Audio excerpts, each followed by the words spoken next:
Hello, my name is Desa Meilatova and this is an SOS electronic webinar.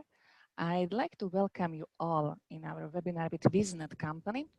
WIZnet is a long-term partner and a supplier of SOS Electronic. The company is focused on internet communication. Our host for today is Mr. James Kim, Director of WIZnet. In case you have any questions during the webinar, please write them down to chat or Q&A. You can do it during the webinar anytime. And James will answer them after the presentation. Now, I'd like to ask you, James, you can start your presentation. Hello, James.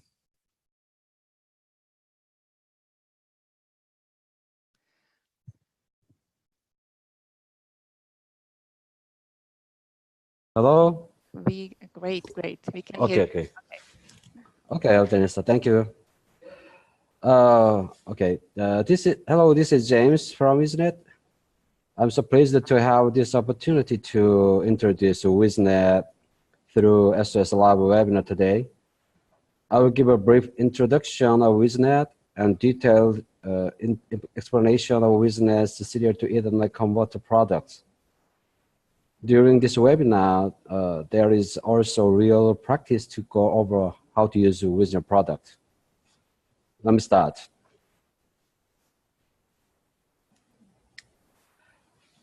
Allow me to give you a brief introduction of WIZnet first.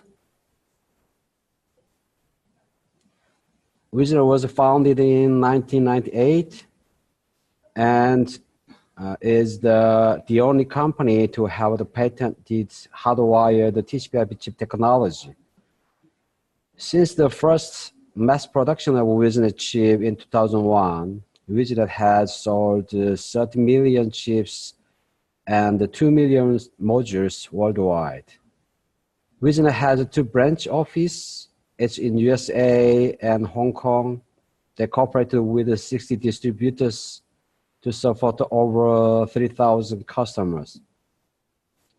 As you know, the Arduino is the leader of open source hardware platform, and WIZnet is the de facto standard of the Ethernet part of Arduino.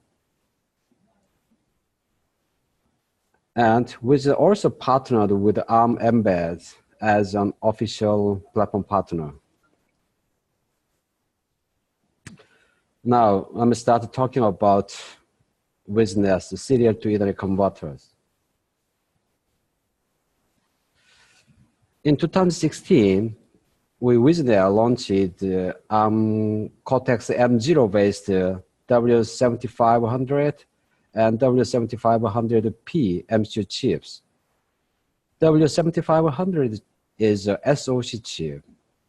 Maximum clock speed is 48 megahertz, and it has 128 kilobyte flash memory and 16 kilobytes RAM.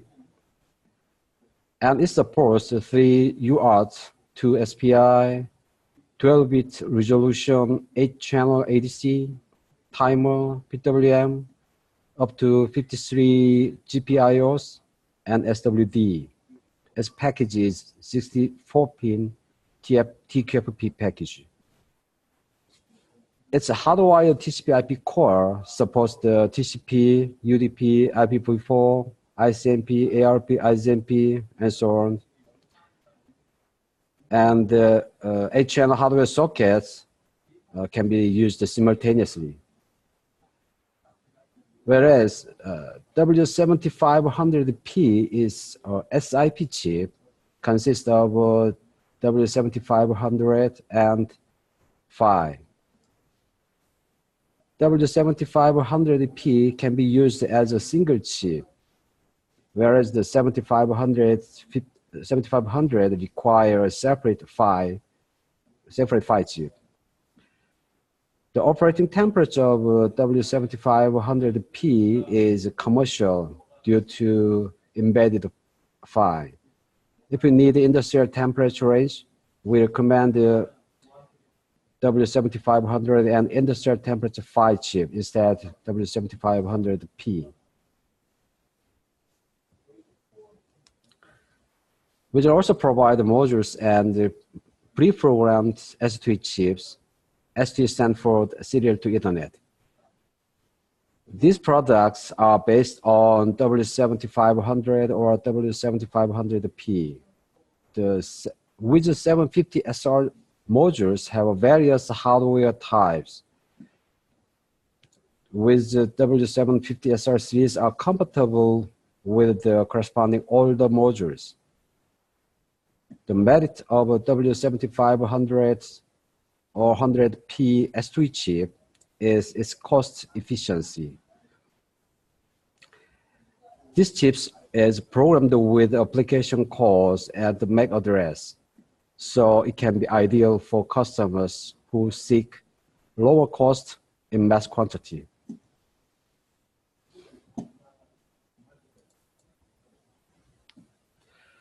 There are 8 modules in the W700 WIZnet 700 SR series. WIZnet 700 SR TTL 232-485 are compatible with WIZnet 107 SR and WIZnet 108 SR. And the WIZnet 750 SR 100, 105, 110 are compatible with WIZnet 100, WIZnet 105, or WIZnet 110 SR. And for the two serial port numbers, two serial port modules, so the WIZnet 752 SR, that's 112 and 120, 120 and 125 are compatible with WIZnet 120 and WIZnet 125. The WIZnet 100 series, all the modules have been in the market for the past 15 years. Hence, we wanted to have the WIZnet 750 SR series to be pin compatible with all the modules. The new modules have the same message format and serial commands, so all modules can be controlled via the same configuration tool. WIZnet 750 SR TTL 232-485 embedded the W7500P. The other modules use W700, 7500 and an industrial PHY instead. And at the aspect of a price, these are minimum 15% and maximum over 50% off compared to all the modules. Now let's review the utility for our modules. In order to use S2E, each device should be set with proper values in network fields and or serial fields. The software utility for these settings is the configuration tool. We have two types of configuration tool. One is a GUI tool and the other is a CLI tool. Let's have a look at GUI tool first. The GUI tool visualizes the setting process. You can execute commands by click and check the field value immediately. The GUI tool is written by Python so that it could be used on any Python available operating systems. All the source codes and Windows.exe file are available at Github. The other configuration tool is the CLI tool, which stands for Command Line Interface Tool. Like the GUI tool, the CLI tool is written by Python, and all the source code are available at Github. The difference with the GUI tool is that you can write the commands onto the command line, and it's quite useful for giving commands to multiple devices or executing multiple commands sequentially. We also provide other optional tools. The WIZnet VSP is a virtual serial COM port program that can be used when the user wishes to use the existing COM port program. If you create a virtual COM port and bind it to the TCP server or client socket. Then when a connection is established, a tunneling between the virtual COM ports and TCP socket is made. And data will be delivered to the existing COM port program via the tunnel between the virtual COM port and TCP socket. The last one is with ISP. With the ISP is for W7500P and 7500, and it stands for In-System Programming Tool. With ISP must be used when user programmed calls into the empty MCU at first. So you can see the detail below link. Next, I will explain our configuration tool and demonstrate to you how to use configuration tool for S2E modules. I will start with the GUI tool because it is more intuitive and easier to use. The source is on the WIZnet S2E tool GUI repository on Github WIZnet page. You can download the source code or the exe file, execution file in release sections. Now I will run GUI tool for demonstration. In a moment.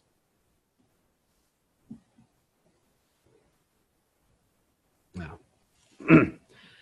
GUI tool has 8 buttons, such setting, upload, reset, factory, save config, load config, and exit. Search is a button for searching device on the network.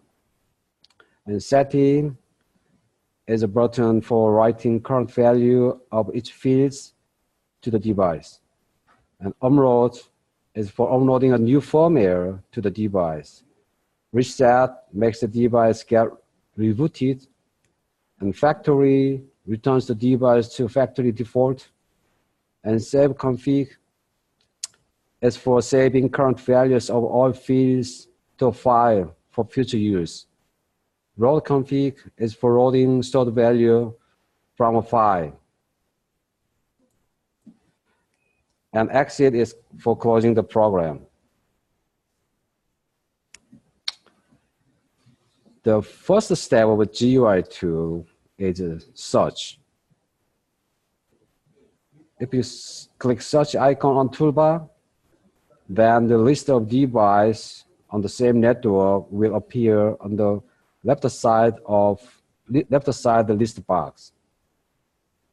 If you click one of the devices, then the device information will be filled into the corresponding fields. I will demonstrate it.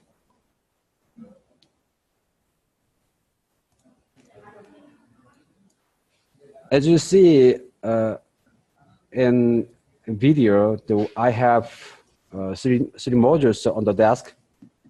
So I click search. Then 3 modules will appear in the list box on the left side of the window because I have 3 devices. If I click one of them in the list, then you can see the corresponding fields be filled with the values from the selected device. First one has the first one's IP address is the last one is the 100, and the second one is the 102. The other one is the 101. So, and some field changes to be editable.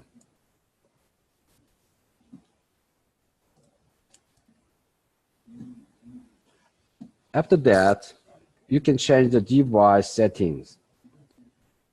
Change the value of the fields if you want, and click setting icon. Then device configuration complete message box will pop up. if the changes are successfully performed. Let's do it. Suppose that you want to change the IP address to 1.120, then change the local IP address, local IP field with the value, and click setting. Then you see the device configuration complete message box. And you see that value was changed when you click search button again. Yeah, the first one's IP address was changed to 120.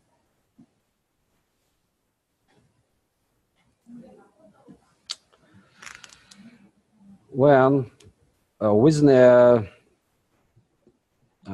did bug fix, or you developed your own code, you need to update the module with the new firmware. With our S2E products, you can do that via Ethernet, and we call it network firmware upload. For network firmware upload, you need to check if IP address of your PC and S2E device are accessible from each other. If you can't ping to the device from your PC, then network firmware uploader cannot start. In such a case, destination IP is unreachable message box will be displayed. In cases that the communication is possible, you can select a file to upload when clicking upload icon. When the user selects a file and click open button, file uploading will start. And then firmware update complete message will pop up once completed.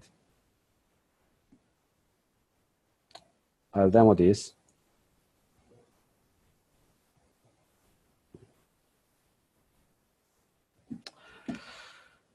My PC is 192.168.1 point something, and modules are 1.120, 1.102, 1.101.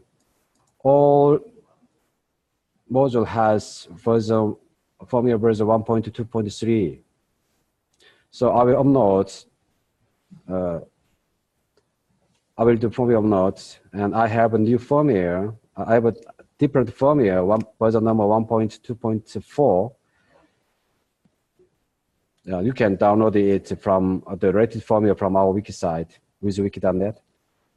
So first, we need to select the device to upload. I will select the first one and press upload button. Then the file list is displayed. I will select one of them, 1.2.4. Then open. Click open. Firmware upload started. Please wait. Message displayed. Firmware update complete message pop up.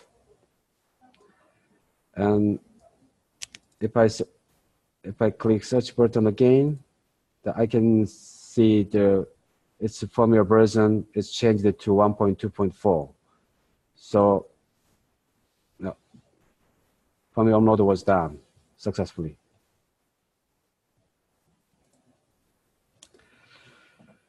Sometimes you need to make the device reboot remotely. Reset is a command for rebooting the device. Factory is to set the device with the factory default values. We call it factory default. And next one is save config and roll config. When you have a lot of devices to set, you will feel annoying to repeated work if you enter the values every time. To set a specific device, you should click it in the list box, and it makes the values of all fields on the tool be filled with ones of the selected device. So you should input what you want into the field one by one, again and again. How annoying it is. To avoid this, you can use save config, road config. First, set each field with value you want and click Save Config button, and so save the configuration to a file. After you choose a different device, which should be set, load value from the saved file by clicking Load Config button. You can reduce the repeated jobs by this function. Now, I will show you. Suppose that every device should be TCP mixed mode, and the local port 30,000, and remote IP 192.168.1.200, and remote port number 8080, baud rate 230K, time data packing option 100, and you have 100 devices on the same network. In this case, you can avoid annoying somehow with this function. But the best way is to use CLI tool, but you can do that with the GUI tool as well.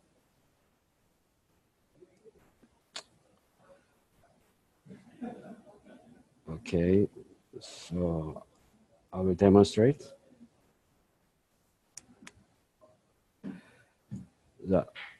Let's set the value in all fields I mentioned. Operating mode, TCP mixed, and local port is 30,000, and IP address is 1.200, and the remote port 8080, and baud rate 230K, and time option is 100, and save config. Now, I will save it test 2.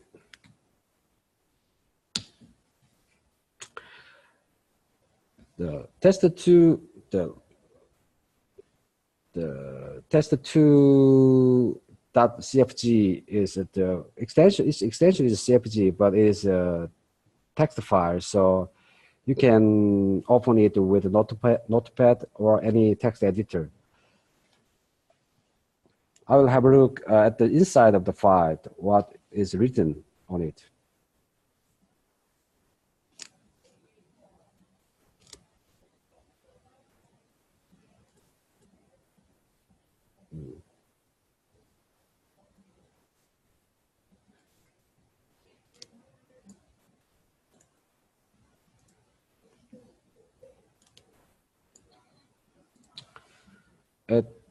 It has all commands with parameters.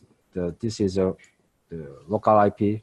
The parameter is 1.1.120, and remote host 1.200. Remote port is 8080, and local port is 30,000, and so on.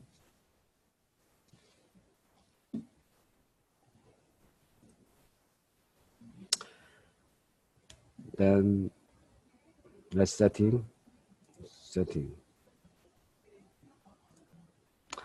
If I click the second one, all fields with all the value of all fields are changed with the ones from second one. So I loaded the all data from config file, saved file, to test2. You can see the You can see the specific corresponding fields are changed with the values. TCP mixed 30,000 and 1.280, 230K, and the time option is 100. So I can set in with this value to second device.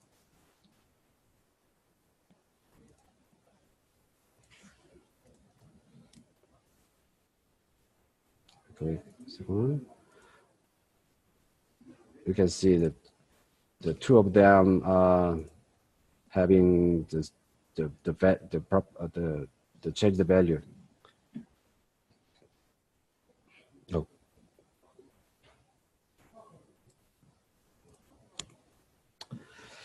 Next is CLI2.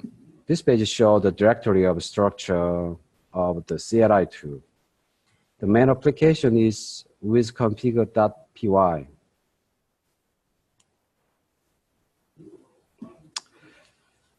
For this, you must have a Python installed on your PC. You can download it from python.org. And the CLI2 source code is also available on GitHub. The repository is WIZnet S2E tool without GUI.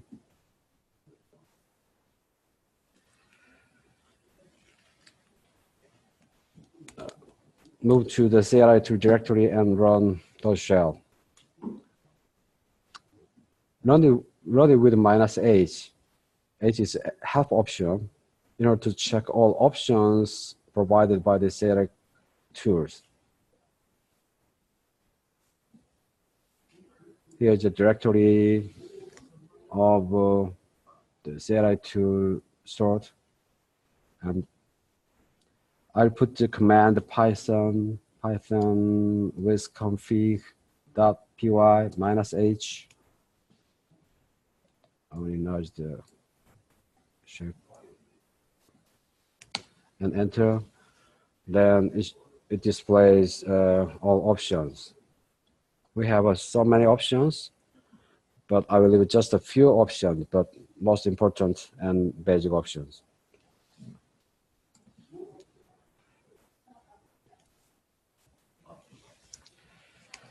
Unlike the GUI tool, when using the CLI tool, you don't need to search for the device first if you already know the MAC address of a device.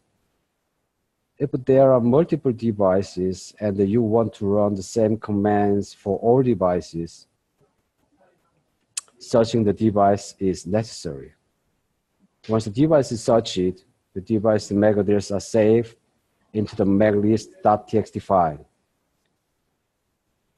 Such option is -s, and you can search the device with python wizconfig.py -s.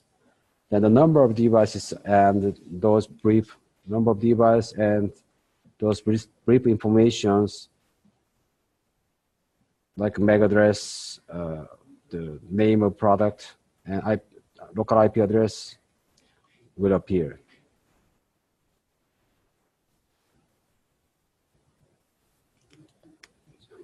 Let's place the search command on the command line. To that, before to do this, I'll make MAC address maclist.txt get empty. Python wizconfig -c. And it says maclist clear. The type maclist.txt doesn't have anything. So then issue the search command python wizconfig -s.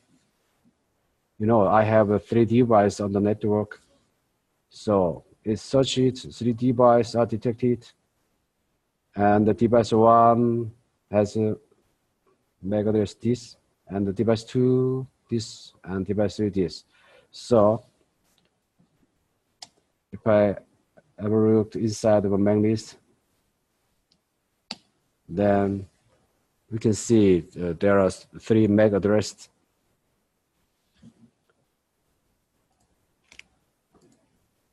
Minus when it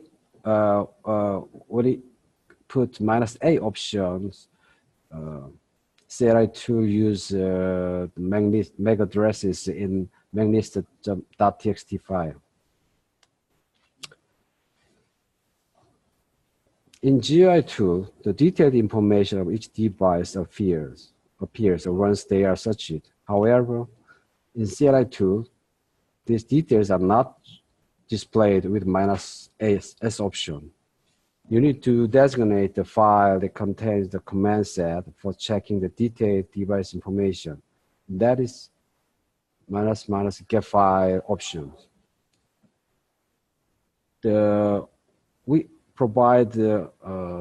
We provide examples for this. Commander underbar oneport.txt. Commander underbar oneport.txt has files contains the command set for checking the details information of the one-port serial device. As each device has different information, you should indicate a specific device to get detailed information. It's -D option. D means device. So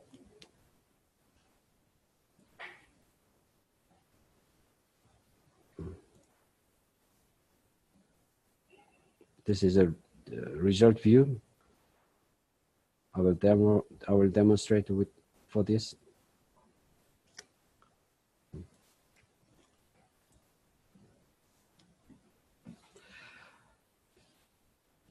Python was config -D and device. I will choose one of device.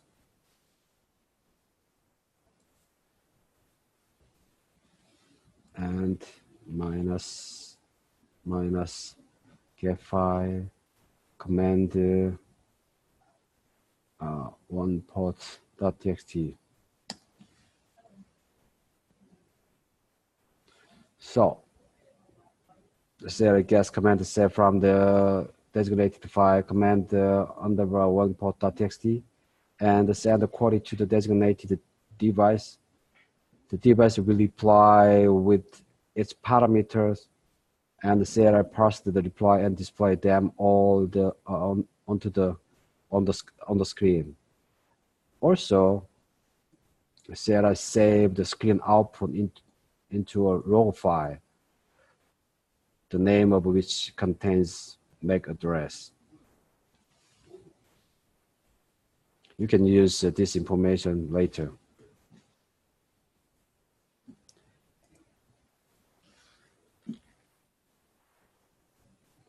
For setting, you should choose the device first.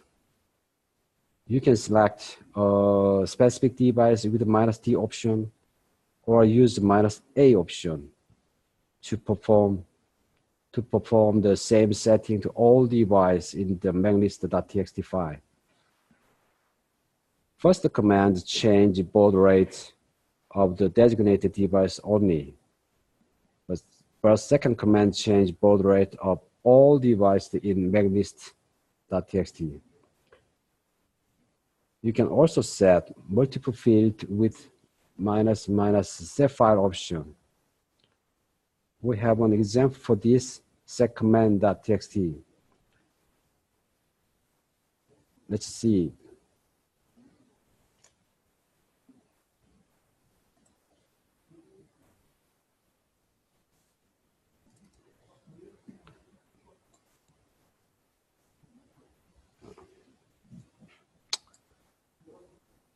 Set commands of .txt has 6 commands. So with this command, we can change the local IP address and the subnet mask and gateway address and the local ports and baud rate of serial baud rate.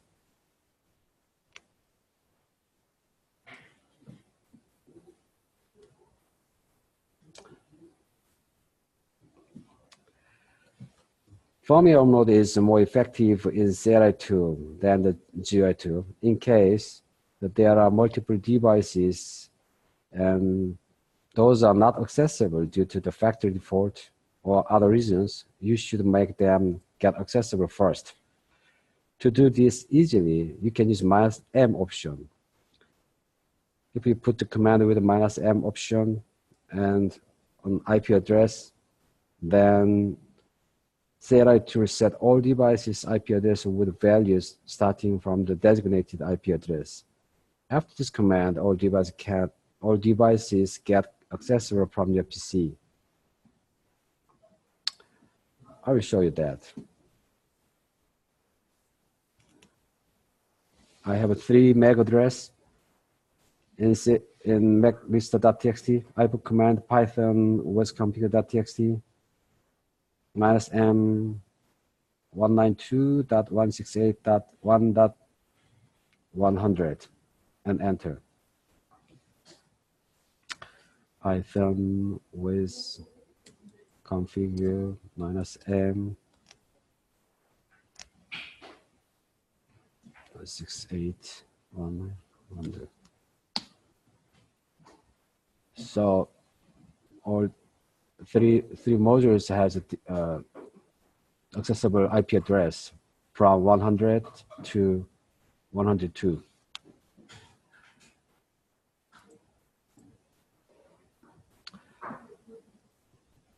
Then I will use the -a option to upload the firmware simultaneously on all devices in the maclist.txt file.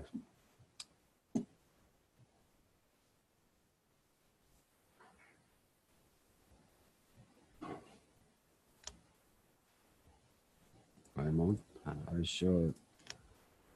I have 2 binary files.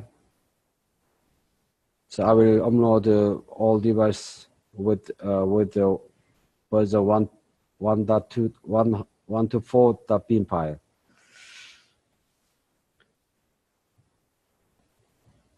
For this,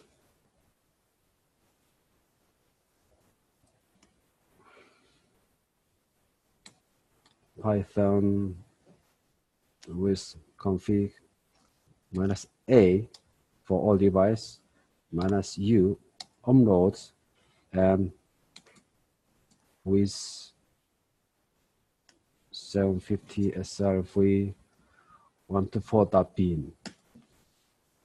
So there I found 3 devices and send a message is the file size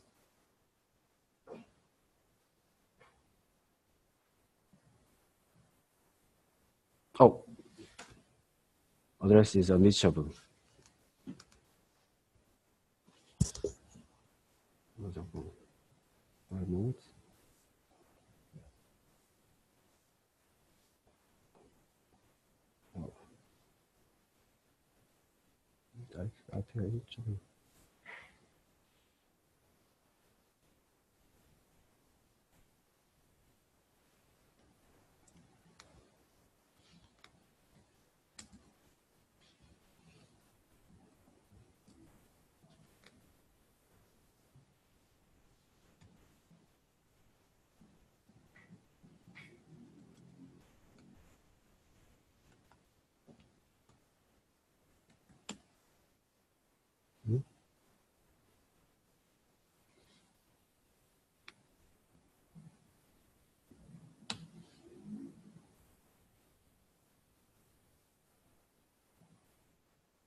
Oh, sorry.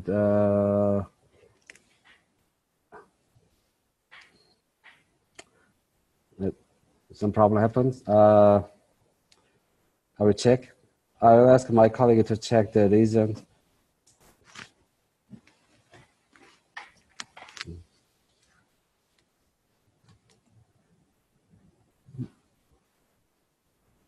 Oh, wait a moment.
Okay, it works. Maybe some app table has a long information, so I deleted all caches of Windows app table. So now for me, uploaded was succeeded.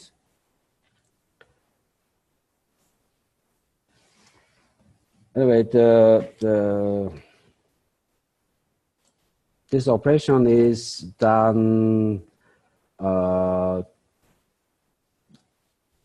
This operation will be done same as same to in case we have the 100 devices on the network, then it will not it won't the working time will not increase proportionally.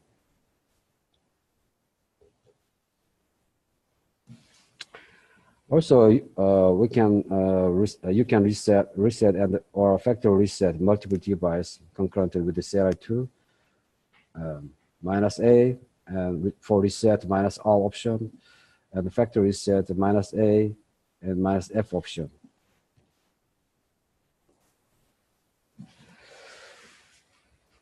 This example is for loopback test for multiple devices. For this, RX and TX pin of DB9 jack on EVB are connected with the shunt. Operating scenario for multiple loopback test is like this. First, search all the devices on the network and do the next operation to each devices. Set each device with the operation mode TCP server mode, local port 5000 and IP address to be increased by 1 from the designated IP. Then open the TCP client socket and attempt to make a connection. After that, send the data once connected and receive the loopback data. Check if the sent data and the received data match. Repeat this process the number of times they are set. After the repeat is completed, disconnect and output the statistics data. And do factory reset all the device. This is a working scenario.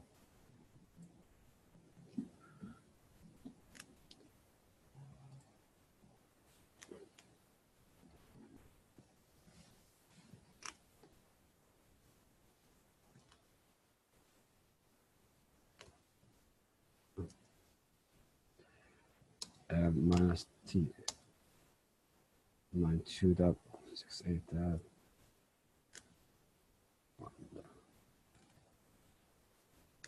100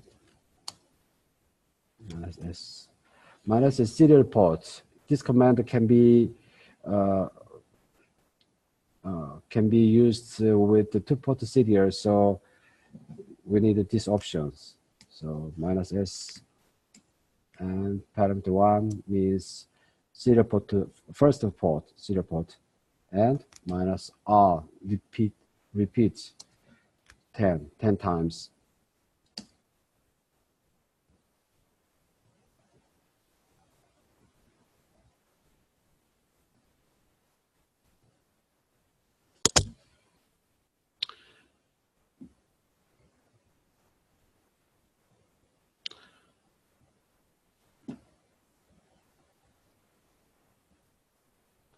This program is this application is programmed in sequential. So the first one is for first device, and the 10 times are 10 times the try are succeeded, and then after that, for second device, finally the third device. So all are succeeded. Loopback tests are succeeded.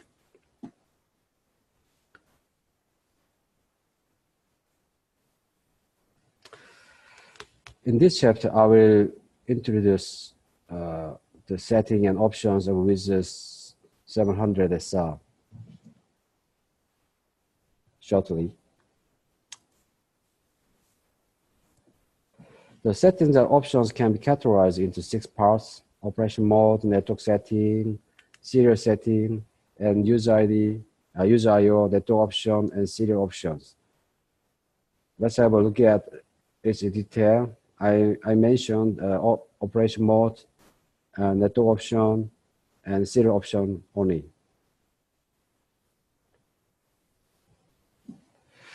The first, the operation mode. There are 4 different modes of network operation: TCP server, TCP client, TCP mixed, and UDP. In TCP server mode, the WIZnet 750 SR operates as a sub, and all the user has to do is to set its local TCP port. In TCP client mode, the user needs to set the IP and the port number of the server that WIZnet 750 SR wishes to connect to. TCP mixed mode is the combination of TCP server mode and TCP client mode. In TCP server mode, data entered in serial port cannot be sent in case of a no TCP connection. But in some cases, that data should not be discarded and needs to be sent somewhere. In this case, TCP mixed mode is recommended. In TCP mixed mode, WIZnet 750 SR operates as a TCP server as default. After the TCP connection is established, the data is exchanged between serial and Ethernet. But in cases that the serial data is received received before the TCP connection, the mode automatically changes into TCP client mode to connect to the designated server IP and port number and send the serial data. And then, if the connection is disconnected, the mode changes back to TCP server mode. In UDP mode, UDP data is sent without TCP connection. There are 2 options of UDP mode: one-to-one mode and one-to-N mode. If the remote host field is set, the serial data is sent to only the remote host. If the remote host IP is all zeros, the serial data is returned back to the remote host, which sent data to the device right before. UDP one-to-N mode is useful when there are multiple monitoring devices, and with 750 SR, you need to respond to a query from any of the multiple devices. Now, let's go over the network option. The inactive timer is usually used in TCP server mode, where there are multiple remote devices awaiting connection, or in case that remote server system ends abnormally. The inactive timer makes the TCP connection change to the recent state to accept new connection request. If there is no data exchange during the duration of the inactivity timer, the TCP socket is closed and awaits the next connection. The time unit of the inactive timer is a second, not millisecond, unlike others. TCP reconnection interval is used in TCP client mode or client mode of TCP mixed mode. In TCP client mode, the connection request packet is sent continuously if there is no TCP connection. If the reconnection interval is not set, there could be excessive connection request packet causing the network utilization role. Hence, setting the reconnection interval is recommended to prevent unnecessary packets. The keep alive option is used to check if the TCP connection is valid, and if not, it closes the socket. Keep alive packet is sent in designated interval to check the validity of TCP connection. This option operates only in case that the S2E device sent a minimum of 1 byte data via Ethernet. We recommend setting the inactivity timer and keep alive option both for TCP connection management. For serial option, there are serial command mode and the data packing option. Serial command mode is used in cases that you want to send commands for controlling the S2E device via UART. In gateway mode, we call data exchange mode as gateway mode. The data from serial is considered as real data, so it gets bypassed to the Ethernet port. Whereas in command mode, the serial data is considered as command for controlling the S2E device. The S2E device operates in gateway mode as default. In order to enter command mode, serial command mode option should be enabled, and the 3 bytes of command mode switch code should be entered with pre and post delay. The default 3 bytes command mode switch code are in hexa 222B, and command mode is enabled. Data packing option is used for making an Ethernet packet with the serial data. Normally, the S2E device checks the serial receivable periodically and combines all the data into an Ethernet packet to send it to the remote device. Usually 1 byte or 2 bytes of data becomes 1 packet. However, some servers consider the data is lost if the entire data frame is not received at once and discard the data. First, although the data is actually sent, data communication is unavailable due to the server dumping the data. To prevent this, data packing option is used to make the serial data into 1 packet. If the length is fixed, select the size option. If there is a particular termination character, like a 0D, carriage return, use the character option. Otherwise, use the time option in cases that the length is variable and there is no termination character, like binary files or image file, because usually there is sufficient idle time between the packets, and you can mix these options together. Okay, now I covered the features of the new WIZnet S2E converters and utility software. Thank you, James. Thanks so much for listening my presentation. I have some questions, yes, over here, so please answer them. One of them is how to set MAC addresses into chips, and are MAC addresses provided by WIZnet or should be bought separately? Yeah, so the SD module and the SD chip are programmed with the MAC address in production stage. So if you want, we will let you know how to write MAC address by yourself. Okay, so I hope it was satisfied for the attendee. And one another question. I will read it. I want to build a custom application for a WIZWiki module based on your firmware for 750 SR. Is it possible? Yeah. Okay. Can you repeat it? Yep.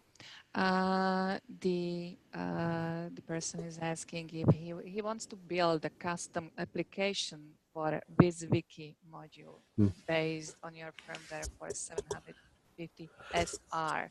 Is it possible? Yeah, it's possible. So as you know, we already opened our source code of with 750 SR on GitHub. So you can port that code into your WIZWiki, the WIZWiki board you have. But a little bit, the pin map is a little bit different each other. So you just you have to adjust the pin map according to the pin map of the WIZWiki board. Okay. Yeah. And the third question, how to download latest firmware? How to download it to the module or from our website to your PC? Well, it's not specified. Yeah. When you want to get the latest firmware, then you can visit our WIZWiki site. I will show you. Wait a moment.